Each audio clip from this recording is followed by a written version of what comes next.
সৈয়দুল ইস্তিগফার, অর্থাৎ সকল তওবার শ্রেষ্ঠ তওবা যেটা, তাকে বলে সৈয়দুল ইস্তিগফার। সৈয়দুল ইস্তিগফার সম্পর্কে রাসূল আরবি সাল্লাল্লাহু তাআলা আলাইহি সাল্লাতু ওয়া সাল্লাম ইরশাদ করেন, কেউ যদি দৃঢ় বিশ্বাসের সাথে সকালবেলা সৈয়দুল ইস্তিগফার পাঠ করে এবং সন্ধ্যা হওয়ার আগে যদি সে ব্যক্তি মারা যায়, সে ব্যক্তি জান্নাতি। সুবহানাল্লাহ। সন্ধ্যায় সৈয়দুল ইস্তিগফার পাঠ করে এবং সে যদি সকাল হওয়ার আগে মারা যায়, তাহলে সেই ব্যক্তিকে রাসূল করিম বলেছেন সেই ব্যক্তিও জান্নাতি। সুবহানাল্লাহ।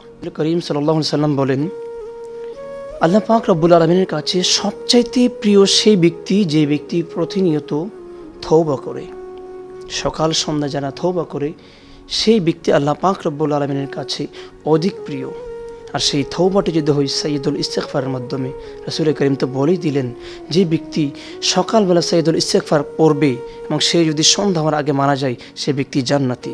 কেউ যদি সন্ধ্যায় পড়ে এবং এই রাতের মধ্যে যদি সে মারা যায়, তাহলে সেই ব্যক্তি জান্নাতি। সুবহানাল্লাহ। আমরা চেষ্টা করব প্রত্যেক দিন 5 ওয়াক্ত নামাজের পর অবশ্যই আমরা সৈয়দুল ইস্তিগফার আদায় করব, তওবা করব, মহান মনিবের কাছে আমরা ক্ষমা প্রার্থনা করব। রাসূল করিম সাল্লাল্লাহু আলাইহি সাল্লাম হাদিসে পাকে আমাদেরকে শিখিয়ে দিলেন, ও উম্মত শুনে রাখো, তোমরা সৈয়দুল ইস্তিগফার তথা এই দোয়াটি তোমরা সকাল সন্ধ্যা যদি পড়ো, তোমাদের জন্য জান্নাতের নিশ্চিত আছে। সৈয়দুল ইস্তিগফার সম্পর্কে রাসূল করিম এইভাবে শিক্ষা দিলেন, اللهم أنت ربي لا إله إلا أنت خلقتني وأنا عبدك وأنا على عهدك ووعدك ما استطعت أعوذ بك من شر ما صنعت أبوء لك بنعمتك علي وأبوء بذنبي فاغفر لي فإنه لا يغفر الذنوب إلا أنت।